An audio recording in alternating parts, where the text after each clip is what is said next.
Hello everyone. तो आज की वीडियो में आपको बताऊंगा मिनोक्सिडिल क्या है और कैसे काम करती है। ठीक है, काफ़ी सारे लोगों को ये चीज़ का पता होगा कि मिनोक्सिडिल क्या है और कैसे काम करती है। ठीक है, बट काफ़ी सारे न्यू यूजर्स आ रहे हैं जिनको मिनोक्सिडिल के बारे में पता नहीं, वो जानना चाहते हैं। तो आज की वीडियो में कंप्लीटली बताऊंगा, बट उससे पहले इस वीडियो को लाइक कर दो और चैनल को सब्सक्राइब नहीं किया तो जल्दी सब्सक्राइब करके बेल आइकन को भी प्रेस कर दो। तो चलते हैं वीडियो की तरफ।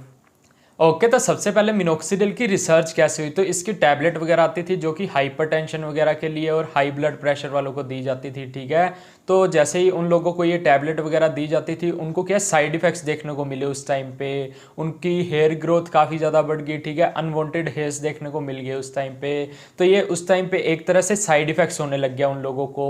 तो वो जाकर डॉक्टर को बोलते हैं कि हमें ये सब प्रॉब्लम देखने को मिल रही है। तो उसके बाद इस पर और ज़्यादा रिसर्च हुई, तब पता लगा एक्चुअल में इससे हेयर रीग्रोथ हो रही है। जिनके हेयर थिन हो गया वो भी मोटे होने लग गए हैं। फिर इसको और ज़्यादा रिसर्च वगैरह हुई, इसके सॉल्यूशंस वगैरह फिर मार्केट में आने लग गए। इसी वजह से ज़्यादा ट्रायल्स वगैरह हुए इसके। फिर इसको एफडी अप्रूव्ड भी कर दिया गया। सबसे पहले सॉल्यूशन आया इसके 2% में आया और 5% में आया। ठीक है, अभी भी आप फॉरेन में देखोगे तो 2% और 5% में ही अवेलेबल है, बट अपने इंडिया में इसके 10% भी आ गया, 7.5% भी है, 12.5% भी और 15% में भी सॉल्यूशन अवेलेबल है। फिर धीरे धीरे और ज़्यादा रिसर्च होने लगी कि इसको और बेटर कैसे बनाया जाए, या किसी को जो प्रॉब्लम देखने को मिल रही है उसके लिए इसको कैसे सही किया जाए। जैसे कि इसमें अल्कोहल रहता था, फिर बाद में अल्कोहल फ्री मिनोक्सिडिल आने लगी। जिनको डैंड्रफ इचिंग वगैरह रहती है उनके लिए अल्कोहल फ्री मिनोक्सिडिल आती है। जिनको हेयर स्टाइल करना होता है उनके लिए फोम वाली मिनोक्सिडिल आने लगी, जेल वाली मिनोक्सिडिल भी आती है। तो इस वजह से काफी सारी मिनोक्सिडिल अवेलेबल है। ठीक है, फिनिस्टाइड के कॉम्बिनेशन में आने लगी, एमिनेक्सिल के साथ में आती है जिससे आपको और अच्छे रिजल्ट्स मिले, प्रोकैपिल के साथ में आती है। तो इस वजह से काफी सारी मिनोक्सिडिल अवेलेबल है। अब मार्केट में काफी सारी मिनोक्सिडिल आ गई है जिससे आपको काफी अच्छे रिजल्ट्स देखने को मिल जाते हैं। वैसे डॉक्टर वगैरह फीमेल को 2% मिनोक्सिडिल देते हैं और मेल को 5% दी जाती है। ठीक है, तो 5% से आपको काफी अच्छे रिजल्ट्स मिल जाते हैं मेल को, और फीमेल को 2% से काफी अच्छे रिजल्ट्स मिल जाते हैं। अब फीमेल को 5% क्यों नहीं देते? अगर फीमेल को 5% देते हैं तो उनके अनवांटेड हेयर्स आने लग जाते हैं, जैसे कि फेस पे भी फेशियल हेयर्स वगैरह देखने को मिल जाते हैं।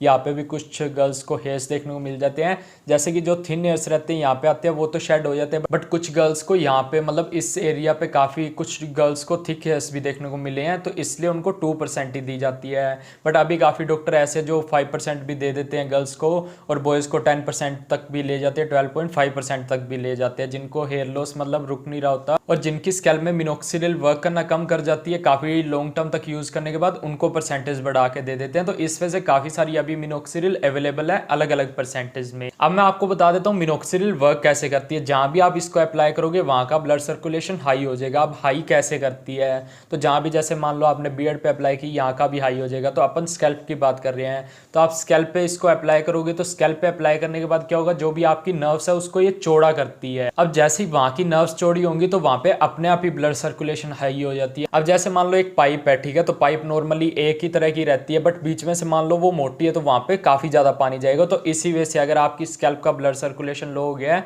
उसके कारण ही मेनली आपको हेयर लॉस देखने को मिलता है। तो ये आपकी नर्व्स को चौड़ा कर देगी, जिसके कारण क्या होगा, ब्लड सप्लाई अच्छे से होगी। ब्लड सप्लाई अच्छे से होगी तो आपकी स्कैल्प तक न्यूट्रिशंस पहुंचेंगे आपके ब्लड के थ्रू, और ऑक्सीजन पहुंचेगी, ठीक है, आपके हेयर फॉलिकल्स पे। तो उससे क्या होगा, धीरे धीरे आपके हेयर्स ग्रो करना स्टार्ट कर जाते हैं। जिनको हेयर लॉस हो रहा होता है उनका हेयर लॉस रुक जाता है और न्यू हेयर्स आने लग जाते हैं। जिनको थिनिंग हो रही होती है तो उनके हेयर्स अगेन से मोटे होने लग जाते हैं। तो काफी अच्छा वर्क कर जाती है मिनोक्सिडिल अगर आप यूज करते हो हेयर लॉस में। तो अब बहुत से लोग मिनोक्सिडिल यूज करना स्टार्ट कर देते हैं, बट उसके बाद इसको छोड़ देते हैं। क्यों छोड़ देते हैं? तो काफी ज्यादा आपको हेयर लॉस देखने को मिल जाता है जब आप स्टार्टिंग में मिनोक्सिडिल यूज करना स्टार्ट करते हो। तो ये इसका वर्क ही है। ठीक है, जब भी आप मिनोक्सिडिल यूज करना स्टार्ट करोगे तो आपका हेयर लॉस एकदम से बढ़ जाता है, जिसके कारण आपको लगता है कि आपका एक्चुअल में हेयर लॉस बढ़ गया। वो नॉर्मली शेडिंग होती है। तो जब भी आप इसको यूज करना स्टार्ट करते हो एक बार वो शेडिंग बढ़ जाती है, ठीक है, आपके हेयर्स फॉल होना स्टार्ट हो जाते हैं। तो ऐसा नहीं कि आप देख के घबरा जाओ, तो ये नॉर्मल है, ये हिस्सा ही है उस चीज का। ठीक है, जब भी आप मिनोक्सिडिल यूज करोगे तो जब भी आपको हेयर लॉस ऐसे बढ़ता हुआ दिखे तो समझ जाना कि आपका मतलब मिनोक्सिडिल वर्क कर रही है आपकी स्कैल्प पे।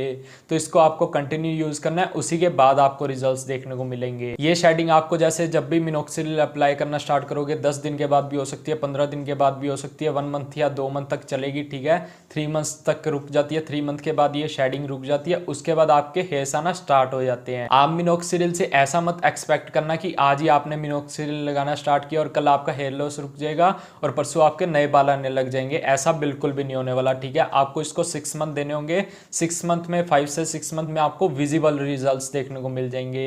तो आपको इसको तब तक कंटिन्यू अप्लाई करते रहना है। ऐसा नहीं सोचना कि 3 मंथ में मुझे रिजल्ट्स नहीं मिले या 1 मंथ में रिजल्ट्स नहीं मिले तो मैं इसको छोड़ दूं। ऐसा आपको बिल्कुल भी नहीं करना। इसी डर से काफी लोग मिनोक्सिडिल को छोड़ देते हैं और उनको अच्छे रिजल्ट्स मिल नहीं पाते। तो इसलिए आपको मिनोक्सिडिल को कंटिन्यू यूज करना है ताकि आपको बेटर अच्छे रिजल्ट्स मिल पाए, आपके हेयर्स ग्रो कर पाए। बहुत से लोग ये चीज सोचते हैं कि हम मिनोक्सिडिल को यूज करना स्टार्ट करेंगे तो हमारा हेयर लॉस बिल्कुल रुक जाएगा, स्टेबल हो जाएगा, एक भी बाल हमें जड़ता हुआ नहीं दिखेगा।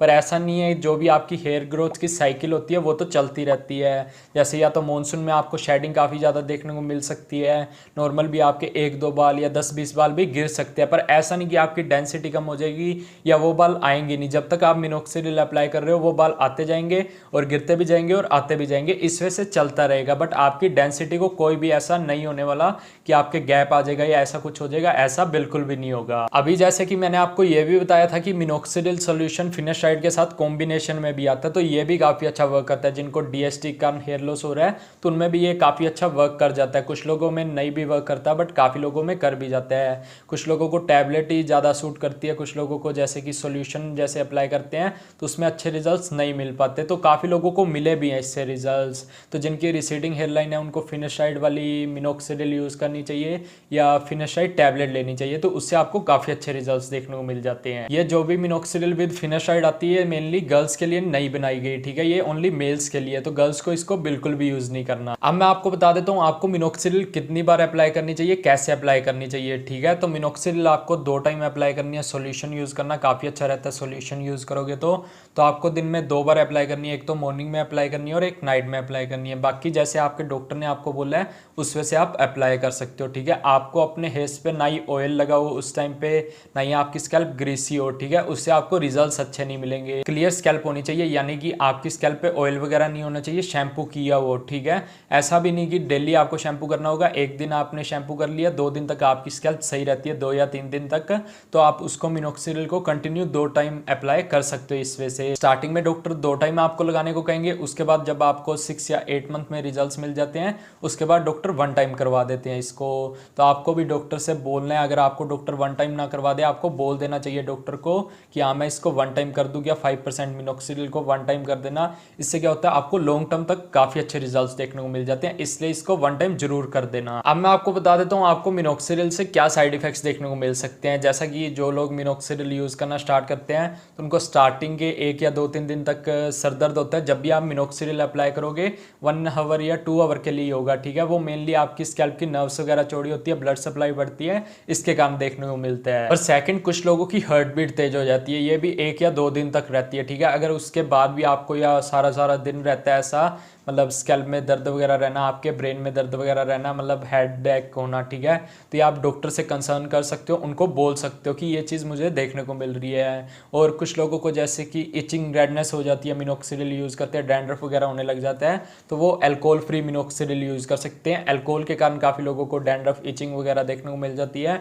डॉक्टर की गाइडेंस में रहोगे तो वो आपको एंटी डैंड्रफ शैम्पू वगैरह या कुछ लोशन वगैरह दे देंगे, जिससे आपको अच्छे रिजल्ट्स भी मिल जाएंगे और ऐसी इचिंग वगैरह भी नहीं होगी। और एक क्वेश्चन अक्सर जो लोग मिनोक्सिडिल स्टार्ट करना चाहते हैं या स्टार्ट कर दी जिन्होंने, वो ये पूछते रहते हैं कि हम मिनोक्सिडिल को छोड़ेंगे तो जो भी हमारे बाल आए हैं या हमारी स्कैल्प पे जो भी बाल है वो कंप्लीटली चले जाएंगे क्या।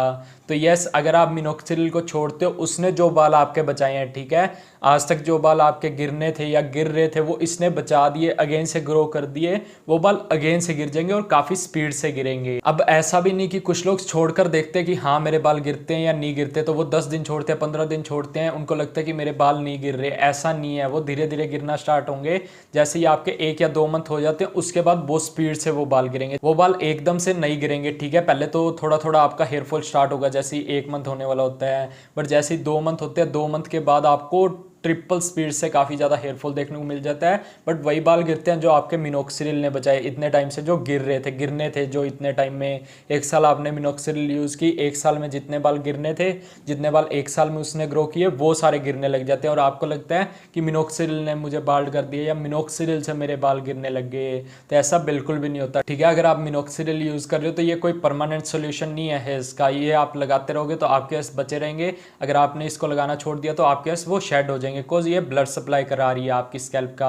अब नेचुरली आपकी स्कैल्प का ब्लड सप्लाई अच्छे से हो नहीं रहा, इसलिए मिनोक्सिडिल काफ़ी अच्छी रहती है। इससे आपको काफ़ी अच्छे रिजल्ट्स देखने को मिल जाते हैं। तो ठीक है, मैंने आपको कंप्लीटली बता दिया कि मिनोक्सिडिल कैसे क्या वर्क करती है, तो आप डॉक्टर की गाइडेंस में इसको यूज़ कर सकते हो।